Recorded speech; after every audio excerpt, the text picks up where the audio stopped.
The on-air sign blinked, then the countdown froze. A white host in a navy suit pointed to a coffee spill near his shoes. "Can you clean this?" His smile never reached his eyes. Jordan Miles, in a gray custodial jacket and nitrile gloves, paused with the mop. Cameras drifted closer. Floor staff glanced away, shoulders tightening. The room held its breath. "Can you hear me, ma'am?" "Right here." He tapped his shoe. Laughter leaked from the control room. Jordan lifted her badge, then let it fall, the lanyard thudding against her chest and leaving a quiet that spread like a cold front. She stepped forward until his mic caught nothing but her voice. "I can fire you." The chuckles vanished. A producer whispered, "Cut to graphic." No one moved. The red tally light stared back like an unblinking witness. The studio audience stirred, whispers darting between rows. Chase Whitman, the host, forced a laugh, tugging at his tie. "Well, folks, seems our janitor here has quite an imagination." His voice carried that polished confidence trained for years of television, but his eyes betrayed the slip. Jordan stayed still, mop angled like a staff planted in the floor. She didn't blink, didn't flinch. A floor manager leaned close to the producer, hissing, her mix still hot. Cameras kept rolling, the lens pulling every detail of her calm face onto thousands of screens. Chase tried again. "You're here to sweep, not speak." The sentence dropped like a stone. Gasps rippled, a woman in the front row covering her mouth. Jordan's gloved hand tightened on the mop handle.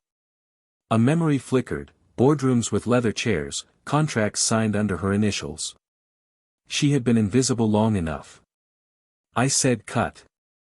The producer's voice cracked in the booth, but no one obeyed. Techs froze, their hands hovering over switches. Injustice hung in the air, sharp and suffocating. Jordan finally raised her gaze to Chase. "Do you even know whose building you're standing in?" she asked, her voice low, steady. He faltered, the rhythm of his banter broken. The crowd felt the shift, leaning forward, waiting for something no cue card had prepared them for. The silence in the studio swelled until every breath seemed to echo. Chase's smirk hardened, his voice sharper. "Don't play games. You're background staff, nothing more." His words cracked like a whip, but Jordan did not move. She let the audience watch him lash out, let the moment stretch until his confidence frayed. Then she straightened, her jacket slipping just enough for the laminated ID beneath to glint under the lights. "COO, Network Operations." A gasp erupted from the front row. The camera operator froze on her face, the words printed bold below her photo. Chase stammered, his polished rhythm gone. That's not possible." Jordan leaned toward his mic, her tone ironclad. "Possible? It's happening. And every second, this audience sees exactly who you are." The control booth shouted for a commercial, but the red tally light refused to fade. The crowd buzzed, half in disbelief, half in exhilaration. One woman whispered to her neighbor, "She owns this place." Chase's hand hovered near his cue cards, trembling, but there was no line left to save him. Jordan's eyes locked on him, unyielding. "You tried to make me invisible. But look around. I'm the one filling the screen." The floor manager rushed forward, headset swinging, whispering, "Chase, step back, now." But it was too late. The live feed had already captured the reveal. Phones in the audience lit up as viewers clipped the broadcast in real time. The network's biggest sponsors were watching, too. Chase's voice broke under the weight of his own panic.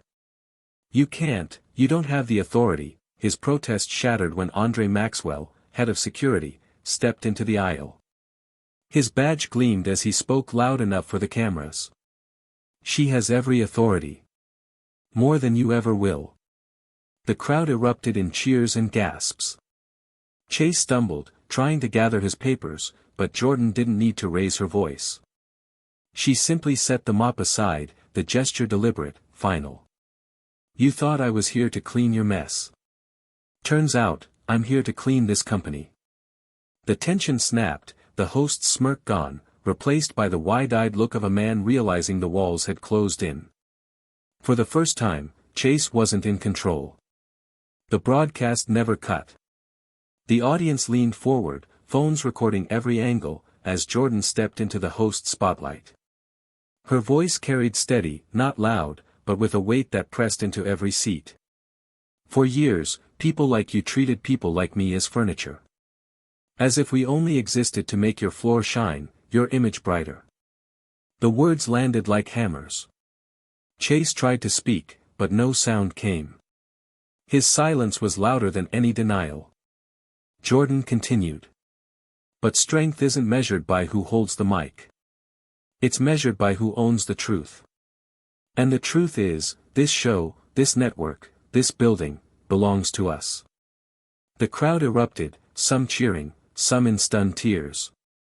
The producer dropped her headset, hands covering her mouth. Jordan didn't smile. She only looked straight into the camera, her eyes unblinking. Never mistake silence for weakness. Today you all saw it. We don't sweep in the shadows. We stand in the light. The red tally light blinked off at last, leaving the studio in a hush broken only by the thunder of applause.